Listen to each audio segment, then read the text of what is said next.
پچھلے سبق میں ہم نے اس بات کا ذکر کیا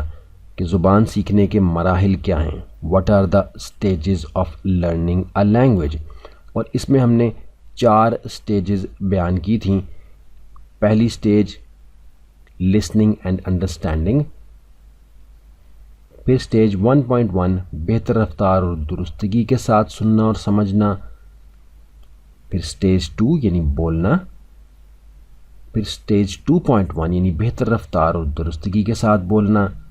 پھر اسٹیج 3 یعنی پڑھنا، پھر اسٹیج 3.1 یعنی improving the reading speed and accuracy یعنی بہتر رفتار اور درستگی کے ساتھ پڑھنا، پھر اسٹیج 4 رائٹنگ یعنی لکھنا، اور پھر اسٹیج 4.1 یعنی improving the writing speed and accuracy بہتر رفتار اور درستگی کے ساتھ بولنا۔ تو یہ وہ ترتیب ہے جس پہ کہ کوئی بھی زبان سیکھی جاتی ہے یا سیکھی جا سکتی ہے یا سیکھی جانی چاہیے، یہ تینوں باتیں ہو سکتی ہیں۔ اب جو ہم یہاں ذکر کرنے لگے ہیں وہ کسی بھی زبان کو سیکھنے کے فطری مراحل ہیں، یعنی کسی بھی علاقے کے لوگ جب اپنی مادری زبان سیکھتے ہیں تو اس کی کیا ترتیب ہوتی ہے۔ تو اس حوالے سے جو سٹیجز ہم نے ابھی ذکر کی اور جو سٹیجز ابھی ہم ذکر کرنے جا رہے ہیں، ان دونوں کو جب آپ ذہن میں رکھیں گے تو آپ کو بہت آسانی سے سمجھ میں آ جائے گا کہ کسی بھی دنیا کی زبان کو سیکھنا،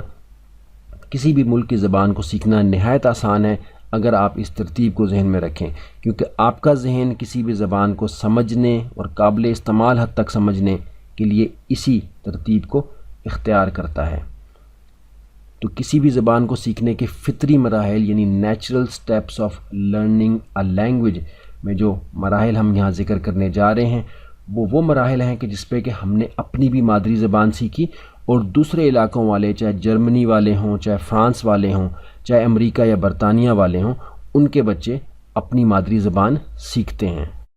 تو پہلی سٹیج ہے اس میں سن کر الفاظ کے معنی سمجھنا، یعنی چھوٹے بچے سب سے پہلے سنتے ہیں لیکن سمجھتے نہیں، لیکن پھر سن کر الفاظ کے معنی سمجھنا شروع ہوتے ہیں، ان کو سمجھ میں آنے لگتی ہے کہ ان الفاظ سے کیا مراد ہے، knowing the meanings of words by listening. تو یہ عمل جو ہے لرننگ ووکیبلری ایج 1 to 2، 1 سے 2 سال کے بچے الفاظ کو سمجھنا شروع کر دیتے ہیں، ان کے معنی کو سمجھنا شروع کر دیتے ہیں،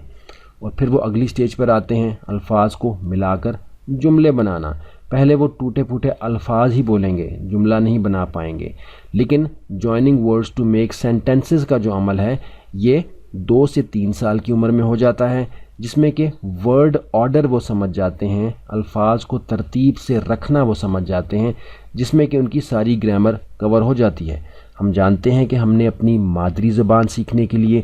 کوئی گرامر کی کتاب نہیں اٹھائی، کوئی گرامر کا اصول یا قاعدہ ہمارے والدین نے ہمیں نہیں سکھایا۔ جب ہم چھوٹے تھے، 2 3 4 5 سال کے تھے، تو ہم بولنا شروع کر چکے تھے، لیکن گرامر کے اصول اور قواعد ہم نے پڑھ کر نہیں سیکھے تھے بلکہ اس کو استعمال کر کے سیکھے تھے۔ تو یہ 2 سے 3 سال کی عمر کا بچہ، اس کی گرامر خود سے درست ہونی شروع ہو جاتی ہے۔ پھر تیسری اور فائنل سٹیج ہوتی ہے جملوں کو روانی اور ٹھیک طرح سے بولنا،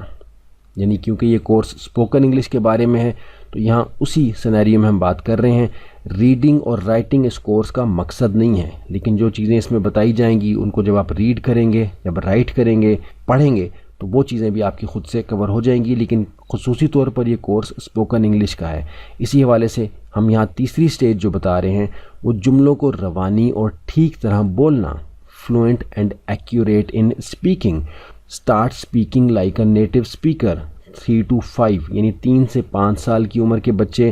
کسی بھی علاقے کے اپنی مادری زبان کو ایسے بول رہے ہوتے ہیں جیسے کہ مادری زبان بولنے والے بولتے ہیں۔ آپ انگریزوں کے 3 سے 5 سال کے بچوں کو اگر دیکھیں تو آپ ان کی انگریزی کی فلو یعنی کس فلوئنسی سے، کس رفتار سے وہ انگریزی بولتے ہیں، ایکوریسی ان کی کیا ہوتی ہے، یعنی بالکل ٹھیک طریقے سے کیسے بول رہے ہوتے ہیں، لہجہ یعنی ان کا ایکسنٹ کیا ہوتا ہے، وہ بھی بالکل نیٹو سپیکرز والا ہوتا ہے۔ تو ایک پیدا ہوا ہوا بچہ اگر 3 سے 5 سال کی عمر تک بالکل نیٹو سپیکر بن سکتا ہے تو یہ کیا وجہ ہے کہ ہمارے تعلیمی نظام کے اندر 16 18 20 سال گزارنے کے بعد بھی نیٹو سپیکرز کی طرح نہیں بول پاتے، یا چلیں نیٹو سپیکر نہ ہوں لیکن کم از کم فلوئنٹ تو ہوں، ایکیوریٹ تو ہوں، آپ کا ایکسنٹ تو ٹھیک ہو، یعنی ٹھیک سے مراد یہ ہے کہ انڈرسٹینڈیبل ہو، جو بات آپ کریں وہ آسانی کے ساتھ ایک نیٹو سپیکر، وہ شخص جس کی کہ مادری زبان انگریزی ہے، وہ آسانی کے ساتھ سمجھ سکے۔